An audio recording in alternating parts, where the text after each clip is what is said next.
At 7:30 that morning, the banging on my front door was so violent it rattled the picture frames on the wall. My son, Lucas, froze in the hallway, clutching the toy truck he'd painted the night before. I put my arm in front of him, guiding him back slowly, because I already knew who was on the other side.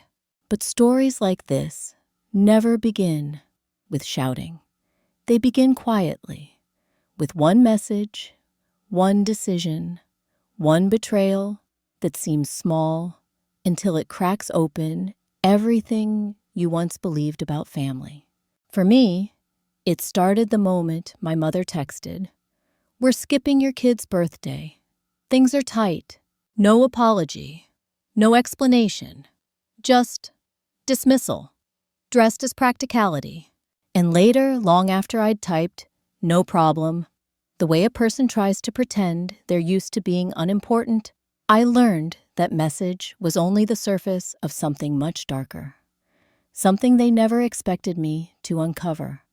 Something that would lead to the very moment a grown man, the one who raised me, stood outside my door screaming like he had every right to break in.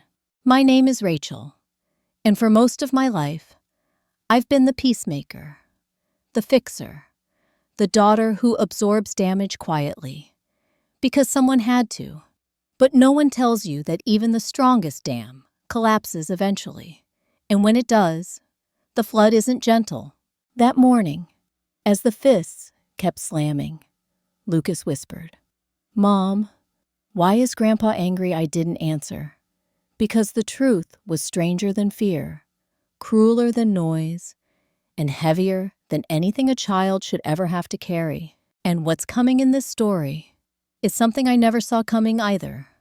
A discovery buried beneath years of loyalty. A twist that still chills me when I think about it. A part of the truth that didn't reveal itself until the very end, and when it did, everything I thought I knew about my family shattered for good.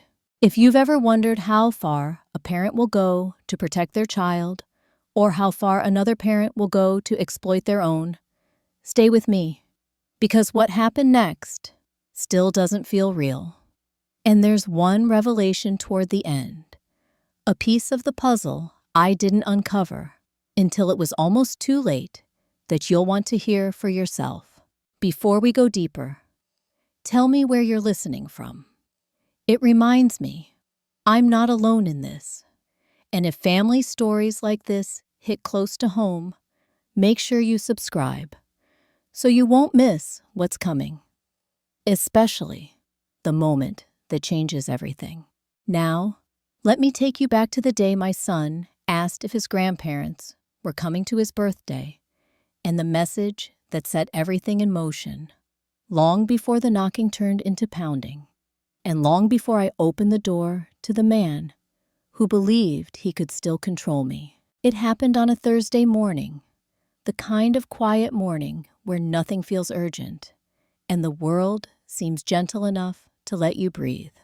Lucas was sitting at our small kitchen table, the one with a crack down the middle we keep pretending isn't there. He was painting a cardboard crown for his birthday party that weekend, dipping the brush into gold paint with more care than most adults use when signing their name. He looked up and asked the question he asks every year, the question I always wish I could answer with certainty. "Mom, are Grandma and Grandpa coming this time?" I smiled, that soft, practiced smile parents learn when the truth is too sharp for little hearts. "I hope so, buddy. I really do. And I meant it. I always mean it."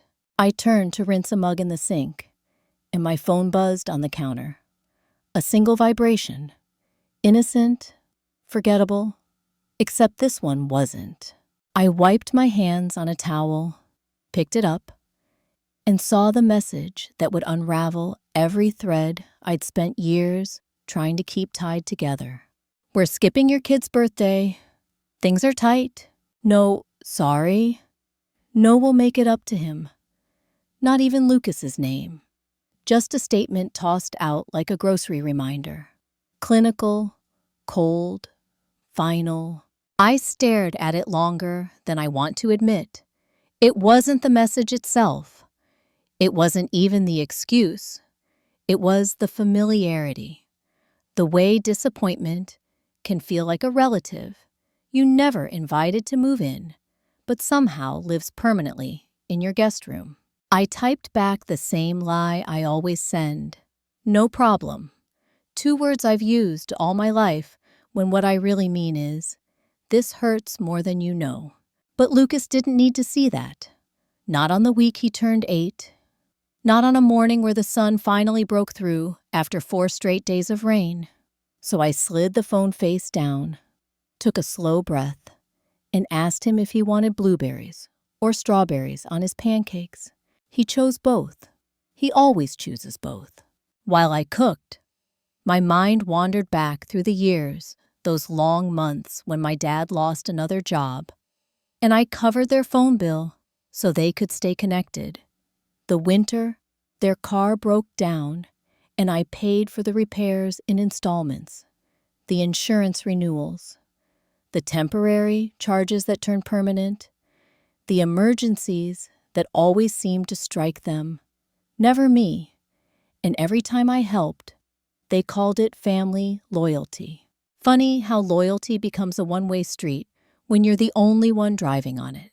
Still, I tried to give them the benefit of the doubt. Maybe money really was tight. Maybe they had no choice. But later that evening, when I opened social media to check as a recipe, the first post on my screen was from my mother. A selfie of her and my dad, grinning ear to ear, standing in front of a 70-inch flat-screen TV mounted proudly on their wall. The caption read, "Finally treating ourselves." My hand went cold. "Things are tight," she said.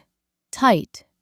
Apparently, didn't include expensive electronics. Tight only applied when it came to my son. I turned off my phone before the bitterness could settle too deep. Lucas ran through the hallway wearing his half-finished crown, paint still wet on the cardboard. "Mom, look. Does it look like a real king's? It looks even better," I told him. And it did, because it looked like hope. But somewhere behind his smile, I felt a shadow I recognized too well. The kind children learn only after being disappointed one time too many. That night, after he went to bed, I sat alone at the kitchen table, lit by the soft hum of the refrigerator. The message replayed in my mind, over and over, until it didn't feel like a sentence anymore, just a reminder that truth doesn't hurt because it's cruel. It hurts because it's clear, and something about that clarity felt off. Not just disrespectful, not just careless, but wrong. Like the message wasn't about money at all. Like things are tight wasn't the full story. Like something else was happening behind the scenes, something they hadn't told me yet. I didn't know what it was. I didn't know how deep it ran, but I felt it. The way you feel a storm before it breaks. And I wish I could tell you I was prepared. I wish I could say I saw everything coming. But nothing, not the message, not the TV, not the memories of all the ways I had supported them could have prepared me for the truth that waited just around the corner. The truth that would reveal itself piece by piece, starting with a birthday my parents didn't show up for, and ending with something I never imagined they were capable of. Lucas's birthday fell on a Saturday, the kind of day that should feel light, warm, full of small celebrations and bigger smiles. But that morning, the sky opened up without warning, pouring rain in sweeping diagonal sheets against the windows. "It's okay," Lucas said, pulling the sleeves of his blue sweatshirt over his hands. "We can still have fun inside." He said it cheerfully, but I could hear the quiet disappointment tucked behind his voice, like a note played too softly to name. I nodded, refusing to let the ache in my chest show on my face. Inside our tiny living room, I spread out a checkered blanket, dragging furniture aside to make space. Balloons, cheap ones from the dollar store, were taped to the walls, wobbling every time the heater kicked on. Lucas helped me frost the small cake we'd baked together the night before. The icing was uneven. The sprinkles clumped in corners, but he looked at it like it belonged in a bakery window. 2 of his classmates came over for a couple of hours. Their moms apologized for dropping and running because of the weather, and I pretended not to notice how quickly they left. Lucas didn't seem to mind. He showed off his cardboard crown, the golden paint still smudged at the edges, and they played silly games until laughter finally filled the room. Real laughter, the kind that reaches the eyes. But joy from children burns fast, and when the 2 boys left, the apartment felt quieter, too quiet. Lucas sat on the edge of the blanket, picking at the frosting on his cake plate. "Maybe they got busy," he said softly. I didn't answer. I couldn't. He looked at the door for a long moment, as if waiting for the handle to turn, the way he always did, hope standing tall beside him like a loyal friend. But when nothing happened, he exhaled a breath too heavy for someone turning 8 to distract himself. He grabbed his tablet and curled up on the couch under his fleece blanket. I started cleaning up the kitchen, humming to fill the silence. That's when I heard it, a sudden burst of loud music from the tablet, cheering, voices overlapping, laughter. "Lucas," I called out, walking into the living room. He didn't answer. He just stared at the screen, frozen, the kind of stillness that isn't peace, it's shock. I stepped behind him and looked over his shoulder, and there it was, a live stream, a birthday party, a massive one. My parents' living room, decorated with a balloon arch so large it nearly brushed the ceiling, a table lined with gifts wrapped in metallic paper, a giant cake with edible gold flakes, kids running everywhere. And right in the center was my brother's son, wearing a custom jersey with the number 8 stitched on the back. The caption on the live stream read, "Couldn't miss our favorite boy's special day." Favorite? Such a small word. But sometimes small words carve the deepest wounds. Lucas didn't blink. He didn't speak. He just kept watching as my parents, his grandparents, sang, clapped, laughed, and fussed over a child who wasn't even theirs. Children danced under falling confetti. Adults cheered. Someone popped a party cannon, and not a single person seemed to remember the boy sitting quietly on my couch, watching a celebration that should have included him. Then, as the camera panned, I heard a woman's voice, familiar, sharp, unmistakable. "I didn't even tell Rachel about this. She always overreacts anyway." There was laughter in the background. Careless, cruel, and Lucas heard every word. His fingers tightened around the blanket. His little shoulders rose and fell like he was trying to keep himself from shrinking. Then he whispered, voice barely there, "They forgot me again, didn't they?" I knelt beside him, wrapping my arm around him. But he didn't lean in. He didn't cry. He didn't ask why. He just stared ahead, as if absorbing every detail he wished he hadn't seen. The live stream ended. The silence didn't. Later that evening, after he went to his room, I walked around the apartment like a ghost, picking up wrapping paper, putting away dishes, wiping frosting off the table. doing anything to keep from thinking. But the image kept replaying in my mind. Lucas, watching a party he wasn't invited to, listening to voices that should have loved him, celebrating someone else. Birthdays are supposed to make children feel special, but some birthdays teach them what it means to be forgotten. And that kind of lesson settles deep, deeper than the rain that still tapped at the window, deeper than the cracks in our kitchen table. That night, as the lights dimmed and the apartment fell quiet, I made a decision I wasn't ready to name yet. A decision born not from anger, but from the look in my son's eyes, the look of a child finally understanding where he stands in the hearts of people who should have treasured him most. I didn't know it then, but the live stream was only the beginning, the first ripple of a truth so wide, so heavy, it would soon wash away everything I thought I knew about my family. Lucas fell asleep earlier than usual that night, curled up on his side with his blanket tucked under his chin. It was the kind of sleep children slip into after holding back too many feelings in one day.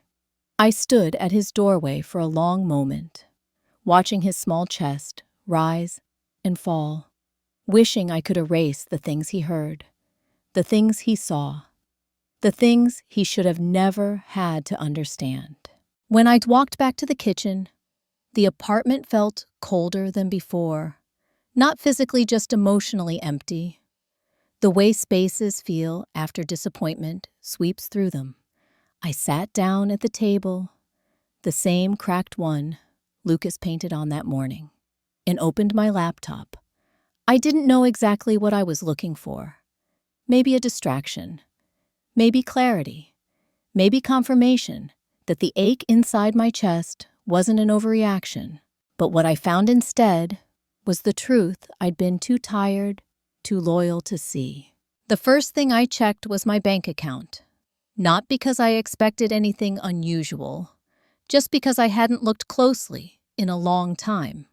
Life as a single parent makes you focus on immediate needs, groceries, rent, school supplies. Everything else becomes background noise. But that night, I clicked through my monthly transactions with a level of focus I hadn't used in years. And right away, something grabbed me by the throat. Payment after payment, charge after charge, withdrawals that should not have been there, bills I didn't recognize, amounts that made my stomach twist. $40, $85, $179, $200, some recurring, some random, but all pointing in one direction, straight to my parents. Phone lines, a streaming service I didn't use, a roadside assistance membership I didn't remember signing up for, insurance charges with their zip code attached, even a monthly fee for a storage unit in their town. I scrolled faster. The list got longer, and somewhere around the 10th or 12th charge, I stopped breathing for a second. How long has this been going on? I whispered into the quiet. I clicked on the oldest statement available to me 24 months back. The charges were there. All of them. Every single one. For 2 full years. But deep in my memory, I knew it began much earlier. I just hadn't noticed. Or maybe I hadn't let myself notice. I leaned back in my chair, fingers pressed against my eyelids, and let that truth sink in. They had let me carry them, not in times of emergency, not in moments of real need, but as a habit, as a convenience, as a given. And the part that hurt wasn't the money. It was the realization that they never even told me, never asked me, never offered to repay me, never acknowledged the weight. They just took and assumed I would keep giving. When my breathing steadied I looked again at one particular transaction. A line item I didn't recognize, account management fee, Evergreen Credit Services. I frowned and clicked it. The description was vague. The link led nowhere, and the name didn't match anything I'd ever signed up for. Evergreen Credit Services. I'd never heard of it. Curiosity mixed with a slow, rising fear. I opened a new tab and looked it up. Debt consolidation, loan servicing, credit monitoring. My stomach clenched. Why would my name be connected to something like that? I logged into my credit report, a thing most people avoid because they assume everything is fine if no one calls them. But tonight, something told me I needed to look, really look. And there it was, a second account with my name on it, my name, my birthday, but not my address, not my phone number. Both belonged to my parents. A chill swept through me. So suddenly I had to grip the table. Someone had created an account using my identity. Someone close enough to know my information. Someone who didn't think twice about using it. And the worst part, I should have been surprised. I should have been shocked. But I wasn't. Not really, because once a person shows you how little they value you, you start to believe them. I sat there for nearly an hour, staring at the screen, at the charges, at the account I never opened, at the proof that loyalty can be used like a weapon in the wrong hands. Outside, the rain hadn't stopped. It tapped and tapped at the windows, steady and relentless, almost comforting in its honesty. Nature doesn't pretend to be something it's not. People do. Before going to bed, I closed every tab, but the truth wouldn't close with it. Something was wrong. Very wrong. Wrong in a way I hadn't yet named. Wrong in a way that felt like the first small crack before everything collapses. And even though I didn't know the full story yet, I could feel the storm building just beyond the horizon. A storm that would arrive sooner than I ever expected. The storm outside finally broke overnight, but the one inside my life hadn't even begun. I woke up the next morning feeling as though I hadn't slept at all. The air in the apartment felt heavier, like the quiet before a fault line gives way. Lucas was still asleep, curled against his pillow, blissfully unaware of the unraveling happening just beneath the surface of our lives. I walked into the kitchen, turned on the kettle, and tried to steady my breath. I told myself I would deal with everything slowly, calmly, one piece at a time. But storms don't wait for anyone to be ready. At exactly 9 a.m, the pounding started. Not a knock, a pounding. The violent, rhythmic kind that echoes through walls and sinks into bone. Lucas shot upright in bed, his small voice trembling down the hallway. "Mom, who's that?" I stepped toward the door, every muscle in my body tightening with recognition before I even looked through the peephole. I knew that voice.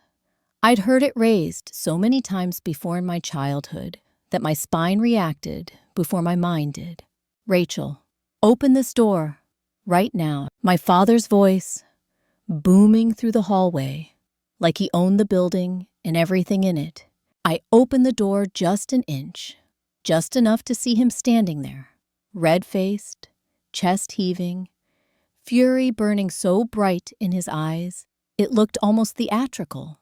Behind him stood my mother, clutching her purse. My brother scowling with his hands shoved in his pockets, and 2 relatives, my Aunt Cheryl and her grown daughter. The kind of people who show up only when scandal is involved. I kept my foot behind the door so no one could force it open. "What's going on?" I asked quietly. My father jabbed a trembling finger toward me. "Don't play stupid with me. Our phones are dead. Our internet is shut off. Our insurance payment bounced. We can't access the storage unit. Everything you set up just disappeared overnight. I breathed slowly, forcing calm into my voice. I didn't set those things up. Dad, I paid for them. There's a difference. He pushed the door wider with the heel of his hand, but my foot held firm. You had no right, he roared. We depended on those things. You know we did. My mother chimed in, wringing her hands. Rachel, sweetie, you should have warned us. This was humiliating. You embarrassed us. Embarrassed. The word hit me like ice water. I embarrassed you, I repeated softly. You skipped Lucas's birthday. You told me you were broke, then bought a 70-inch TV. And last night, you live-streamed a party so big it looked like a movie set, but I embarrassed you. My aunt scoffed loudly. That's not the point. Rachel, you overreact to everything. Everyone knows it. My cousin nodded, crossing her arms. And it was just one birthday. Kids get over these things. In that moment, Lucas stepped out from behind me, still in his pajamas, rubbing his eyes. He was scared, I could see it, in the way he clung to the hem of my shirt. But he found his voice anyway. They forgot me, he said quietly. His voice was small, but the truth in it was enormous. The hallway fell silent. Even my father looked away. Lucas swallowed, then added, They didn't even call. Not even once.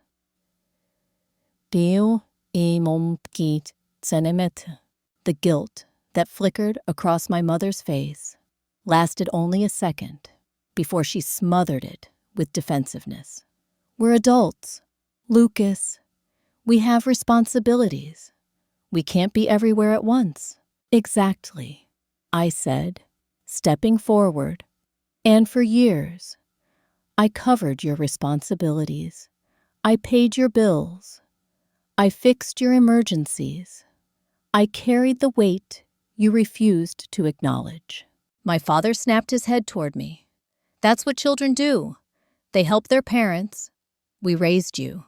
You raised me, I repeated, the calm in my voice sharper than any scream. You raised me to fix your mistakes. You raised me to never ask for anything in return. You raised me to believe that love is earned by sacrifice. And I believed it, until now. My brother stepped forward, jabbing his finger in my direction the same way my father had. You're blowing everything out of proportion. What's the big deal? You act like we stole from you. I held his gaze for a long moment. Then I said the words gently, almost too gently. You did.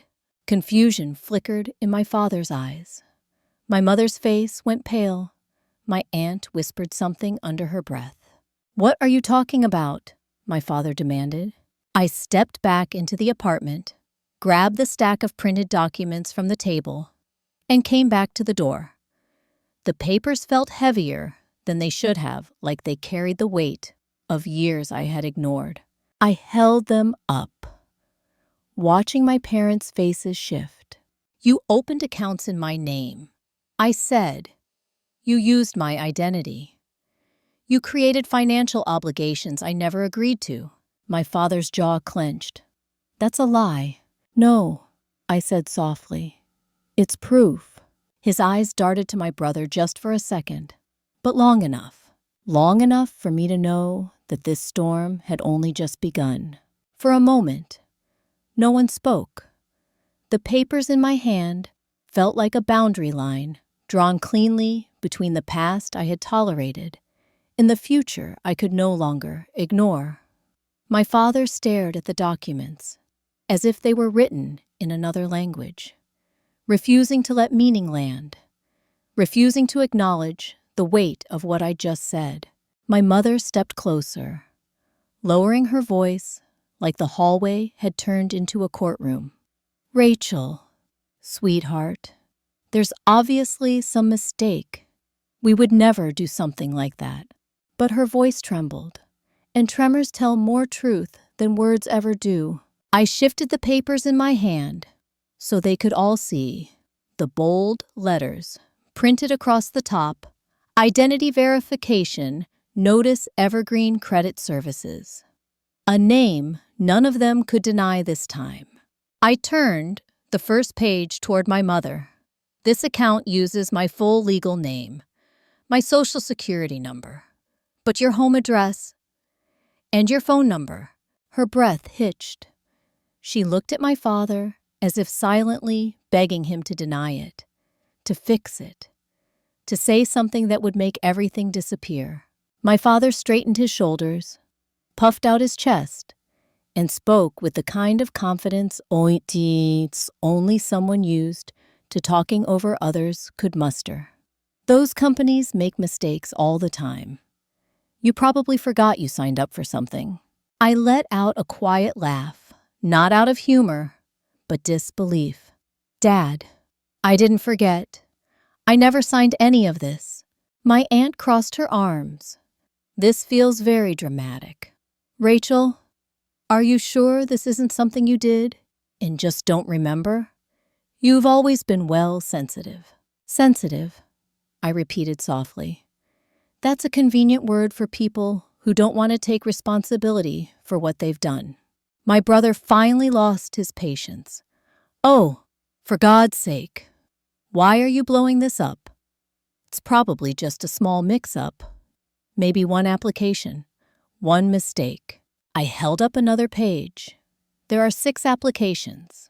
Silence spread again, but this time it was heavier, like the air itself had realized the truth before my family did.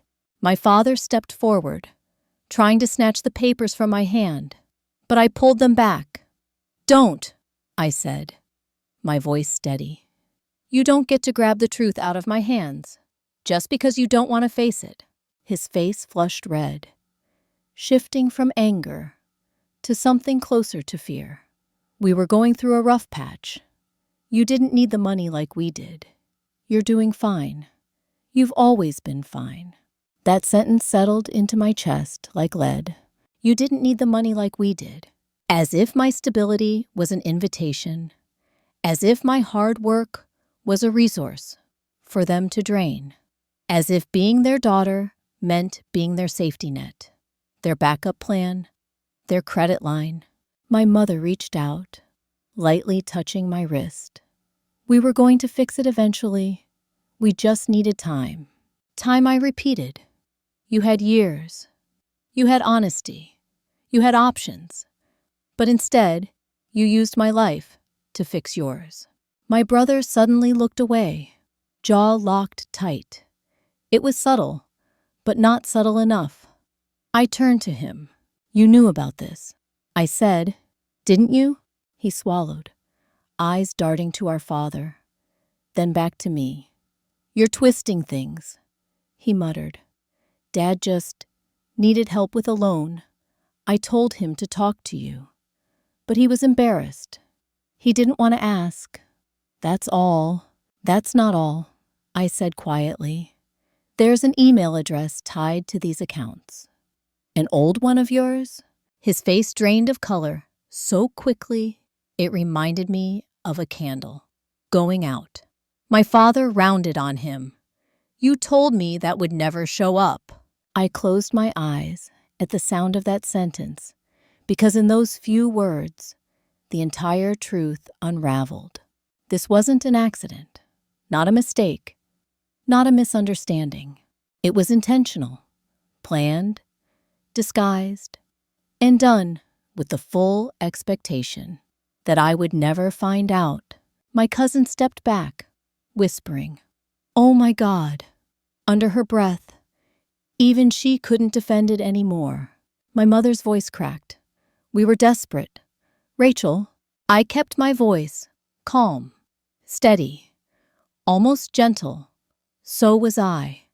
I was desperate for you to show up for your grandson. I was desperate for you to treat him like family. I was desperate for you to stop taking from me, like my value begins and ends with what I can provide. My father clenched his fists. You think you can turn this around on us. You think you can ruin our lives because of a few papers. I met his eyes unflinching. I'm not ruining anything. I'm revealing it. He stepped closer, spitting out his words. So what? You're gonna report us. You're gonna destroy your own family. You wouldn't dare. I took a slow breath, letting the truth settle on the edge of my tongue. I already did.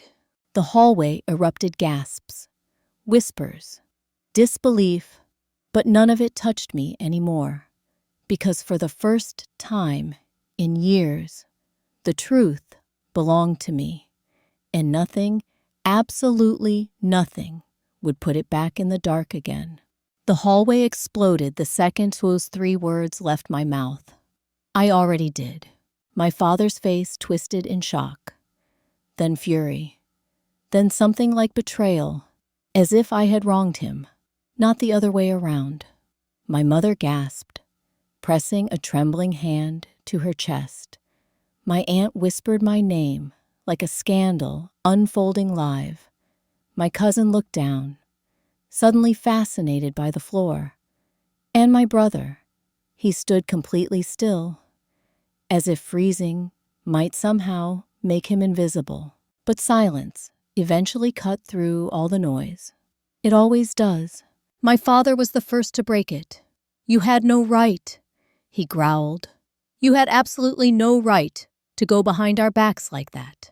I steadied my breath. Dad, you went behind mine for years. My brother stepped forward, eyes darting between us. Just stop. Okay, everyone calm down. Rachel, you didn't have to go that far. You should have talked to us first. I tried talking. I said, you all just got better at ignoring me. He clenched his jaw. I didn't know Dad used my old email. I told him that ages ago for something else. I didn't think. You didn't think. I finished for him. That part's finally true.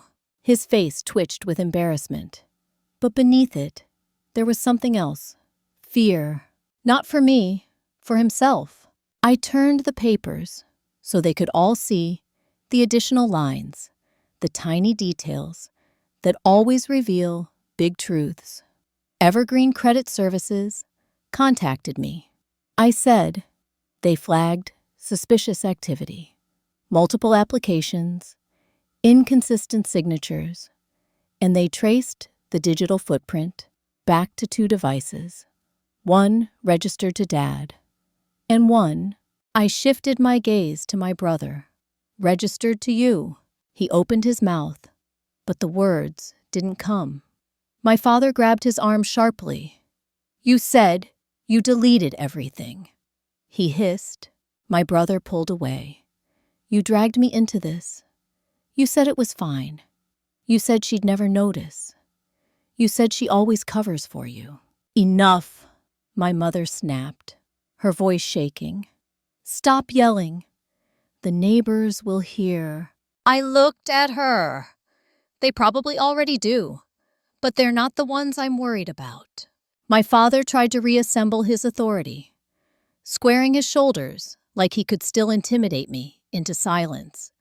You think you're some kind of hero for calling the authorities, he said. You think you're strong now because you finally stood up to us. You're pathetic. Rachel, pathetic. But the insult didn't land. Not this time, because something inside me had shifted cleanly, permanently, long before he started shouting.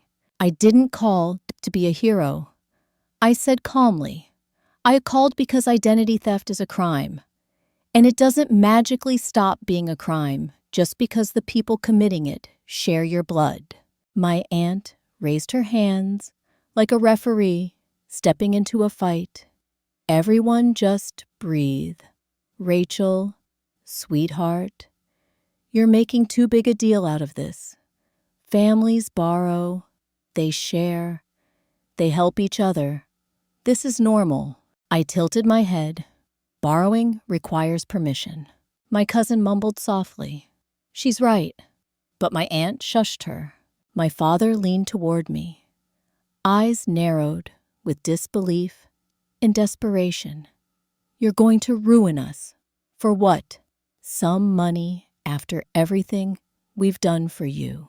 A quiet, almost gentle laugh escaped me. Everything you've done for me, Dad. The only thing you've done consistently is rely on me. That's not love. That's dependency disguised as duty. My brother muttered something under his breath, too soft to catch. But I didn't need to hear it, because for the first time, I understood something so clearly it felt like stepping into sunlight after years in a dark room. They hadn't expected to get caught. They hadn't expected accountability.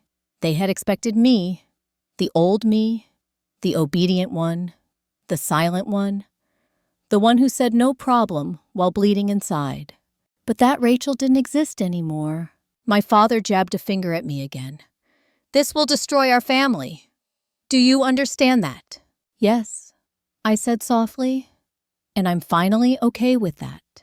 My mother broke then, not loudly, not dramatically, but in the small, defeated way a person breaks when excuses stop working. We were scared. Rachel, we were falling behind. We didn't know what else to do. You could have asked, I replied. You could have been honest. You could have respected me enough to give me the choice. My brother finally spoke clearly. We needed the money for a business investment. Dad said it'd pay off. I believed him. A business. I repeated. You mean the boat flipping scheme? The one you said you weren't involved in anymore. He looked away. That was my answer. My father threw up his hands. Fine. You filed a report. You think you've won. But you haven't even seen the worst of this yet. I looked at him carefully. What does that mean? He froze. Just for a fraction of a second, but enough for me to see it. A flicker. A secret. Something else buried under layers of lies. And that was the moment I realized I didn't know everything yet. There was more. Something larger. Something darker. Something they were still hiding. Something connected to Lucas. A truth I wasn't ready for, but one I would soon uncover. My father's words hung in the air. You haven't even seen the worst of this yet. He seemed to regret saying it the moment it slipped out, because his jaw snapped shut as if he could trap the truth between his teeth. But it was too late. Truth has a way of leaking out once the surface cracks. Something inside me stirred a quiet, sharp instinct I'd ignored for too long. And for the first time in my life, I spoke without hesitation. What else? I asked. Have you done? My mother reached for my father's arm, whispering his name like a warning. My aunt and cousin exchanged uneasy looks. My brother's face drained of its last hint of color. They knew. All of them. Not the details, maybe, but the shape of the secret, the shadow of it, the danger wrapped inside it. My father straightened, tried to put steel back into his voice. You're imagining things. This is all in your head. But the crack in his tone betrayed him. Fear, guilt, the kind of fear that belongs to people who have already crossed a line they can't uncross. I stepped back into the apartment, leaving the door open just a sliver. Stay there, I said. And for once, none of them followed. I walked down the hallway into the small closet where I kept an old tin box, one my mother insisted I'd take years ago, calling it sentimental keepsakes. I hadn't opened it in ages. It was dusty, the metal cool beneath my fingers. When I lifted the lid, I found the same things I remembered: an old photo, a pair of baby socks, a hospital bracelet from when Lucas was born. But beneath those items was something I didn't remember putting inside a thick envelope sealed with my father's handwriting. A chill slid down my spine. I carried the tin back to the door, holding the envelope where they could see it. "What is this?" I asked. My father's eyes widened for a split second before he masked it with anger. "Just old paperwork," he snapped. "Nothing important." But my mother's lips trembled, and my brother looked away. I opened the envelope. The first page made my breath stall in my chest. It was a life insurance policy, not unusual on its own, except this one was different. Policyholder: Lucas Parker. Insured minor, 8 years old. Primary beneficiaries: Howard and Denise Parker. My parents, not me, them. The room tilted slightly, the kind of tilt you feel when the ground you trusted shifts beneath you. I kept reading, and the deeper I went, the colder my hands became. The policy had been opened when Lucas was 5, renewed twice. The premium payments weren't large, but the payout was a number so high I had to blink twice, a number that made no sense for grandparents struggling with money, a number that felt predatory. My father finally spoke, voice cracking around the edges. "It's normal. Lots of families do that. It's responsible. I cut him off. "Then why didn't you tell me?" He opened his mouth, closed it, and that silence, that heavy, unwilling silence, told me every answer I needed.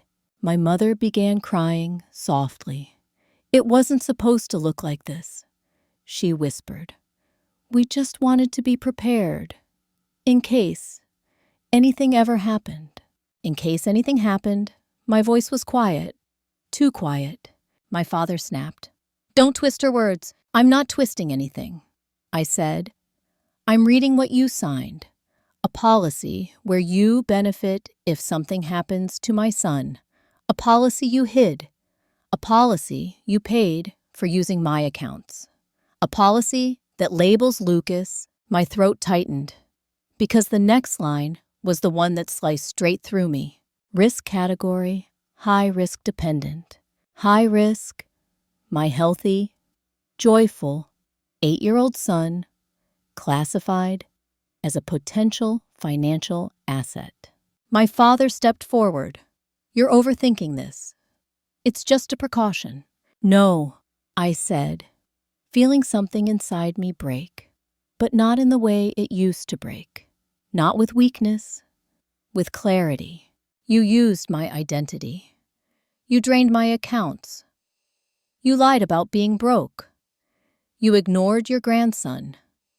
You celebrated someone else's child. And all the while, you had a financial plan in place for mine." My voice lowered. "You didn't just forget my son.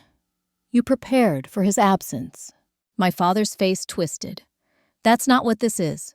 "Then why hide it? Why keep the documents buried? Why renew the policy twice without telling me? Why label him high risk? Why set yourselves, not me, as beneficiaries?" He had no answer. None of them did.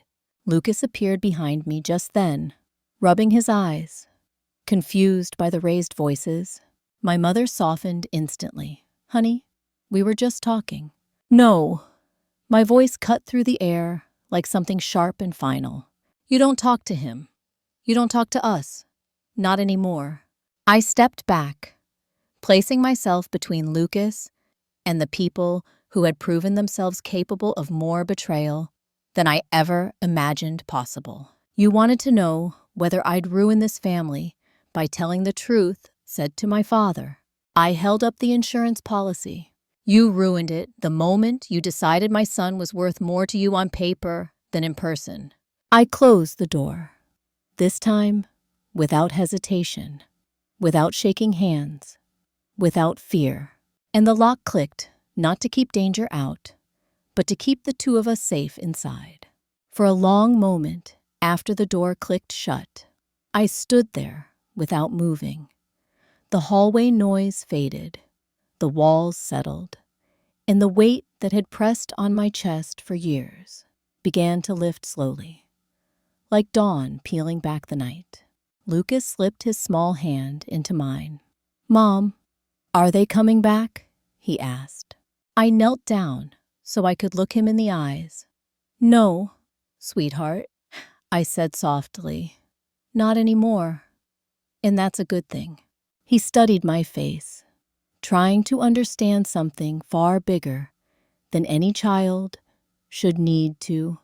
Then he nodded small, gentle, trusting, and leaned into me. And in that quiet moment, I realized something I should have learned sooner. Peace doesn't always come from fixing what's broken. Sometimes it comes from finally walking away. The days that followed felt different. Lighter.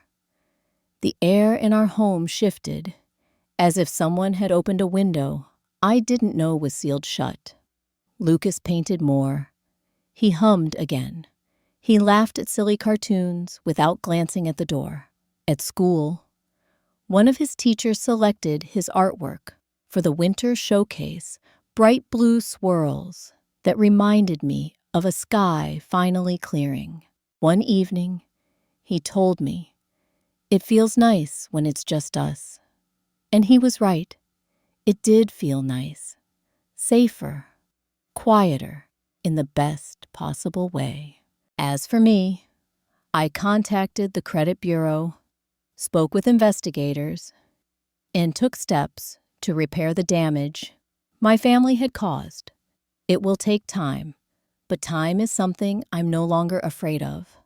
I even got extra hours at work, and for the first time in years, the future felt like something I could shape, not something I had to survive. My parents never called. My aunt posted a few cryptic quotes online about ungrateful children, which she eventually deleted. My brother sent a long message full of excuses that I didn't read past the first line. Some doors, once closed, should stay closed. And yet, in all of this, I don't hate them. I don't wish them harm. I don't carry anger like a shield. What I carry now is clarity, and clarity is a softer, steadier kind of strength.